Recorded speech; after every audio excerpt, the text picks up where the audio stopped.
বিরতির পর স্বাগত। বিজেপির দ্বিতীয় বর্ষপূর্তি উপলক্ষে রাজ্য জুড়ে বিভিন্ন কর্মসূচি হাতে নিয়েছে বিজেপির কর্মী সমর্থকরা। অন্যদিকে আগামী 9 মার্চ আগরতলা স্বামী বিবেকানন্দ ময়দানে ভারতীয় জনতা পার্টি ত্রিপুরা রাজ্যের দ্বিতীয় বর্ষপূর্তি উপলক্ষে একটি বিশেষ জনসভারও আয়োজন করা হয়েছে। ওই দিনে জনসভায় উপস্থিত থাকবেন সর্বভারতীয় বিজেপির সভাপতি জেপি নাড্ডা।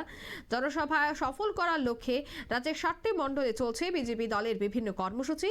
আর সেই কর্মসূচির অঙ্গ হিসেবে চলিলাম বিজেপি মণ্ডলের উদ্যোগে আজ দুপুরে বিশ্রামগঞ্জ বাজারে বিজেপির বিশাল মিছিল। এদিন এই মিছিলে উপস্থিত ছিলেন বিজেপি মণ্ডল সভাপতি তাপস দাস, বিজেপি নেতা অমল দেবনাথ, প্রদেশ যুব মোর্চার ভাইস প্রেসিডেন্ট সঞ্জিত রিয়াং সহ অন্যান্যরা। মূলত 9 মার্চ সেই মিছিলকে সার্থক এবং সফল করার লক্ষ্যেই এই আওয়াজ তোলেন কর্মী সমর্থকরা। সে বিষয়ে কি বলছেন তারা শোনাচ্ছি।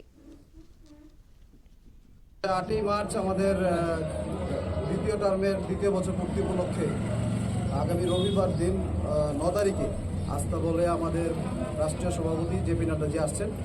সেই উপলক্ষে আমাদের আজকে বিশ্রামগঞ্জ লোকেশনে আমরা প্রচারে বেরিয়েছি। বিশ্রামগঞ্জে আমরা একটা মিছিল সংগঠিত করছি। কে আছে এমডিসি সঞ্জীব রিয়া, যুব মোর্চা ভাইস প্রেসিডেন্ট। আপনারা শুনলেন তাদের বক্তব্য।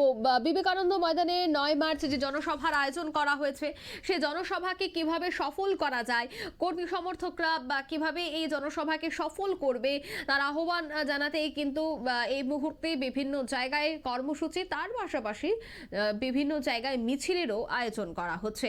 নিয়ে নিচ্ছে ছোট্ট একটি বিজ্ঞাপন বিরতি, সঙ্গে থাকুন।